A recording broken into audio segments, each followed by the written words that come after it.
What happens when your grand adventure turns into a nightmare? I start shouting for help and blood coming out from my mouth. With actual footage from their ordeal, 4 Singaporeans relive their troubles abroad. We instantly froze. I knew that my life was in danger. I tell to my maker, just get it done with. Just let me go. How can they survive when an exciting trip goes horribly wrong? Yay, we're going home, go back Singapore. In this episode, an up-and-coming chef living a life of passion in Thailand. Chef Haikal was very famous in Bangkok, always the top one, number 1 or number 2. But a snap decision threatens to destroy everything. My hand, my legs, it fell separated from my body. And I realized that, oh my God, this is serious.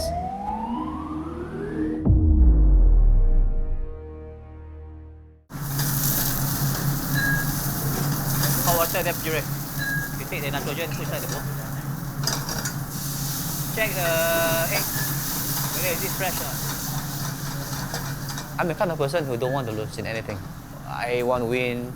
I want to do everything. Everything that I did was, I want to do it to the best that I can. And I had in mind already what I want to be, at 30 years old, how much am I supposed to earn? So it's how do I get there?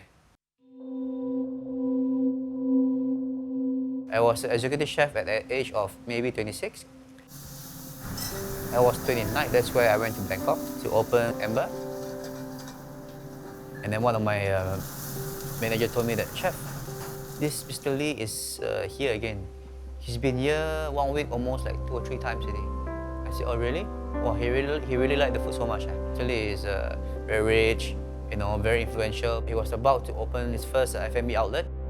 So he said, whether can I help him to start a business? We struck a deal, and then since then, I've been working for him for almost now 13 years already.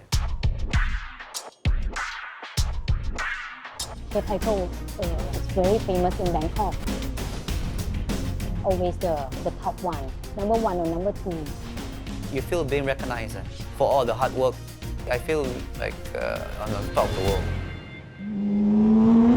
He liked motorcycle. When he start work, then he asked me to buy for him motorbike. Maybe got earn a little bit more, then he changed to bigger motorbike.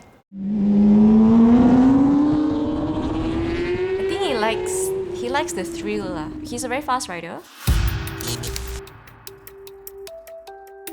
Chef Marco Keller, my good friend at the time, we normally go to the circuit together. That day, he said that he could not go with me. The next day, I woke up late. My mind was thinking, should I go or should I not go? I persisted.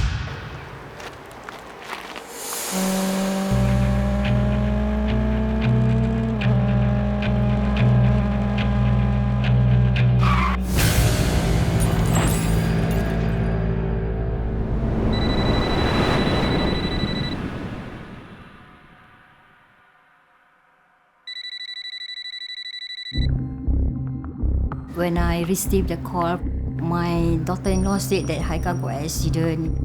His friend said not so serious, not like life-threatening. We just know that he's in the hospital and he was unconscious.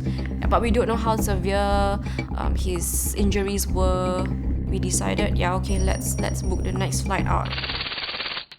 All we can do really is just to go there. We flew out literally the next morning. The moment we arrived, that's when we got more information where he broke his spine. On the way to Pattaya, the doctor called, said that we need to do his operation now. Oh, that means must be very serious. So I said, no, please. I said, please wait for us to come and see him first. We were worried that if anything happens during the surgery, we might not be able to see him again. The first time when I saw Haikal in the hospital, he had a tube down his throat, attached to the ventilator to breathe.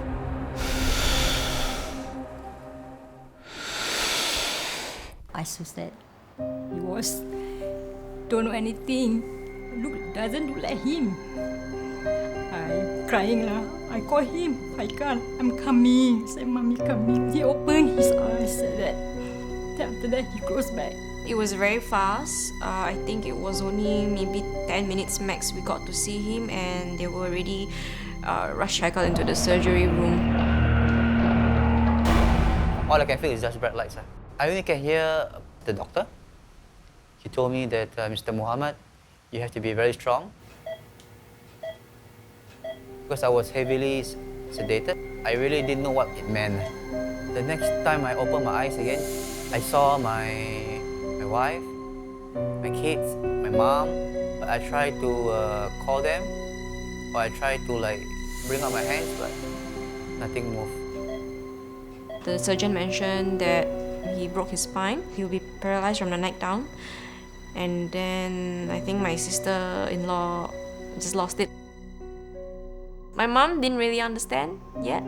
So once I explained it to her, then yeah, she lost it as well. I only got to see Chef in the early morning of the next day. He opened his eye. Then he can see the staff came to visit him, but he cannot talk because there was a tube in his neck. At that time when I couldn't communicate, right? Frustration. They will only ask me questions and I just shake my head or nod my head, right? So one of my colleagues, she actually came up with a device, like a board with alphabets. It's like there are 3 groups. One is on the left, the middle, and the right.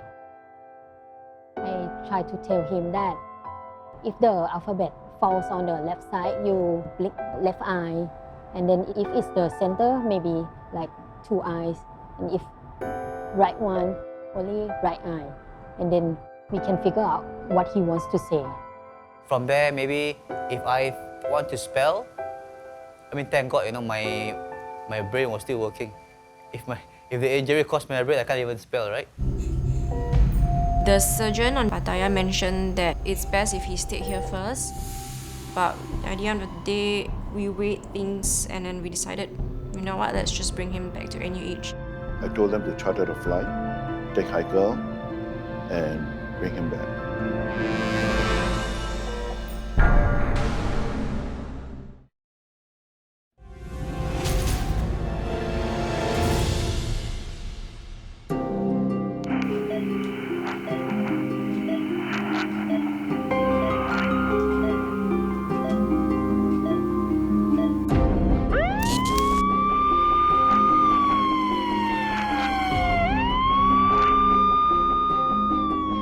Haikal works for me, and he's like one of my family members, so I have to take care of him, no matter what happened, and no matter how much it costs. The doctor came in to tell me about my injury, and he told me that, paralysis is unavoidable. How can I be paralyzed? There were nights that I said that, I tell myself that, I tell to my maker, just get it done with, just let me go, yeah, because I don't know how's life going to be after this. The feeling is really, I would say, very helpless. I never felt like this before, yeah. I was lucky that, my wife is there every day. At least if she's there, right, I feel that I'm not alone, right? And then, if anything does happen, at least there's someone that I love, that I know. I can see for the last time before anything happens. The doctor will come every day. Said, can you move your fingers? Nothing move. Can you move your elbows? Nothing move. Can you move your toes? Nothing move. So there's one afternoon, suddenly in my head, right, something just tell me that, you know what, move your legs. You can move your legs, So I tried a little bit. It was not moving so much, but I keep on trying, right? So until I asked when my wife came back from from her lunch. I told her, can you please fold my legs in and see whether can I straighten both her legs out or not. So that's where it actually happened, when I knew that my legs can actually move. This is a very, very big step for me, to move both my legs. When Haikal could move his leg for the first time, he was so happy to show us. Then he's able to breathe on his own. So that's another milestone. We know that, okay, it's not the end of the road. There's room for more recovery. After a month and a half in NUH, I was referred to rehab. Good. Well done. Well done. Yep. Don't hold your breath. You know, we were learning how to stand, we were learning how to sit properly without losing my balance, all that stuff. I had to relearn everything. Closer. Elbow bend more. Yes, good. Your shoulder is lifting. It was very, very hard.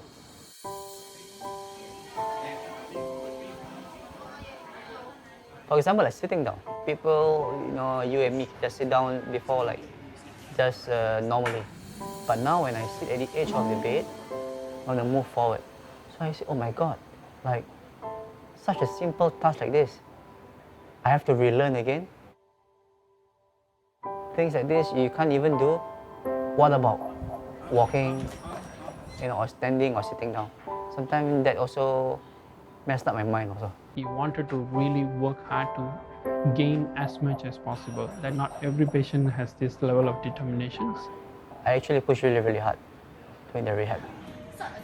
Sometimes I feel like, oh, I can't do it already, Suresh. I say, don't worry, 10 more minutes, you can do it, you know. 1 month after he was transferred to this unit, he started to move his right knee bent and straight.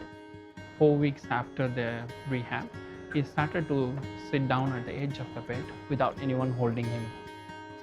So when I asked him, okay, are you ready for the next step? He said, he looked at me like this, and then, what do you mean by next step?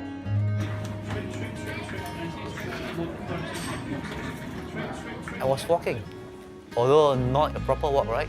But my legs was moving. I told him that you have sufficient strength in your legs, so we walked him about like 5 meters using a walking frame.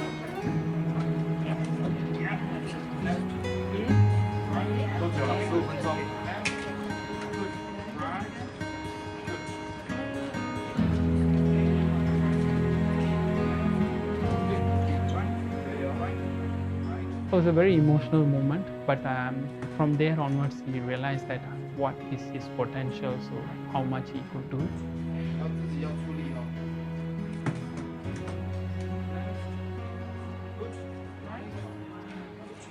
Few more steps, that's it. You're nearly there. Right. I think it was my 5th month in therapy. I was still learning how to stand. Mr. Lee, my boss, called me one afternoon in Senja from Bangkok. So he said, since you are in Singapore now, you're recovering at the rehab center, would it be possible for you to take care of Alma for him? And then I just broke down.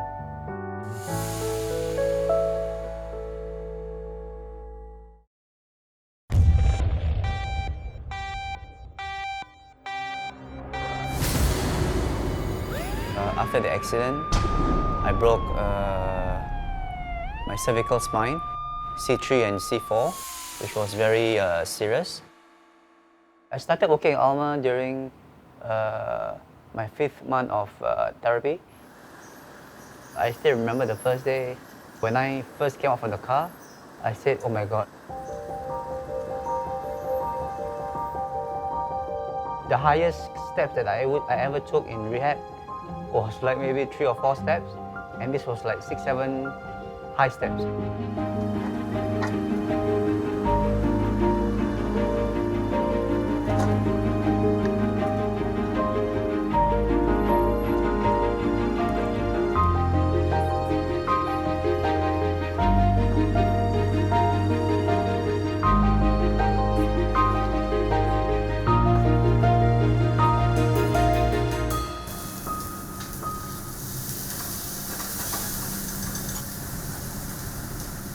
I was just very happy to be in the kitchen back here. I can hear the pots and pans, and smell the, the heat and everything. But at the same time, it felt different because right now I have to sit on my wheelchair at one side to observe what was happening.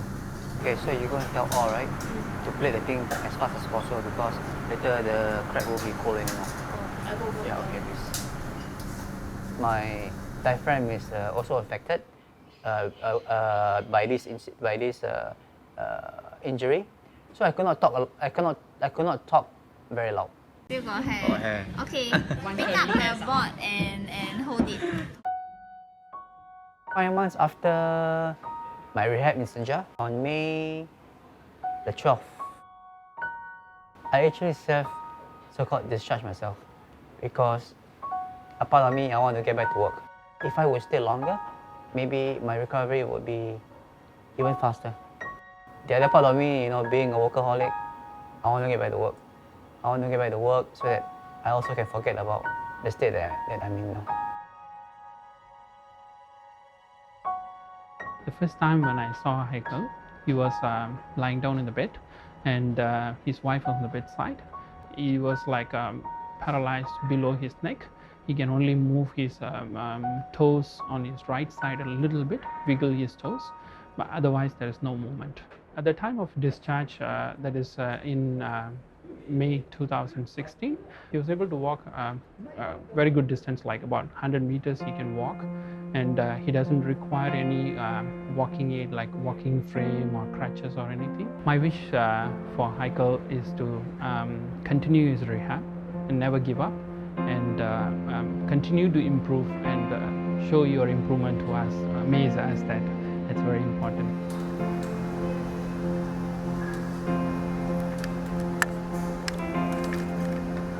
The doctor told me, right, only like 3% of actually moving any part of my body. In my heart, I never really think so much about that. I know that one day that I'm going to move. How I'm going to move, I'm not sure, but I know that 3% is not enough for me. Because most of the time, whenever I do things, I give 100%. I think if we want to list what Mr. Lee has done for me, I think it's endless. He was the one who brought me back to Singapore by a chartered plane. He still kept me in the job because he knows that, I was the only sole breadwinner. If I were able to meet him again, I would love to show him that, although the doctor gave me only like 3% to move, don't even say about walking. I would love to walk towards him and tell him, Mr. Lee, thank you so much, and give him a big hug.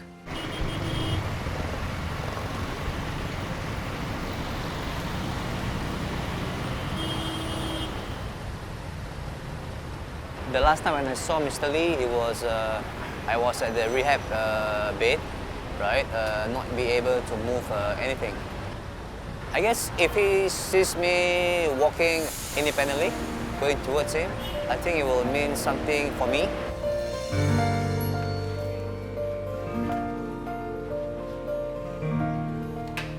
This is the first time that you're going to see me walk.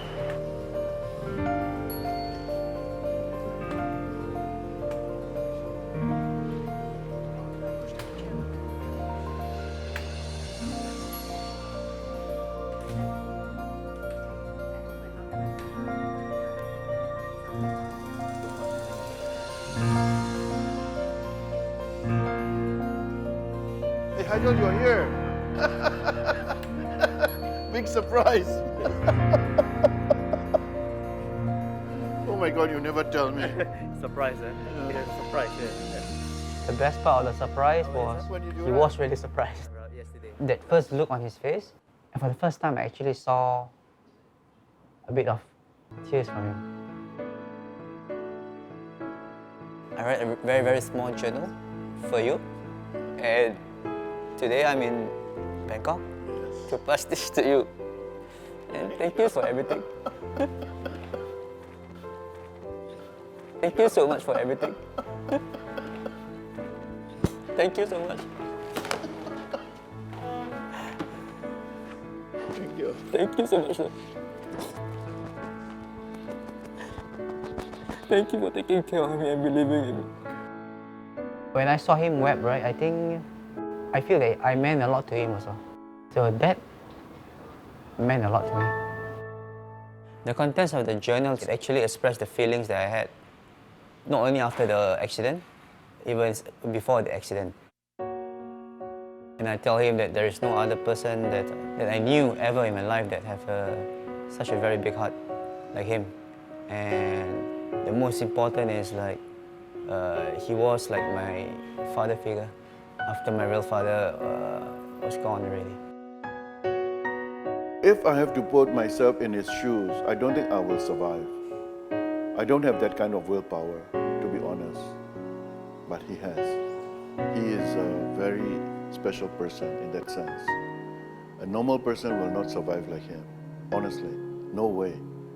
With all the injuries that he got, you know.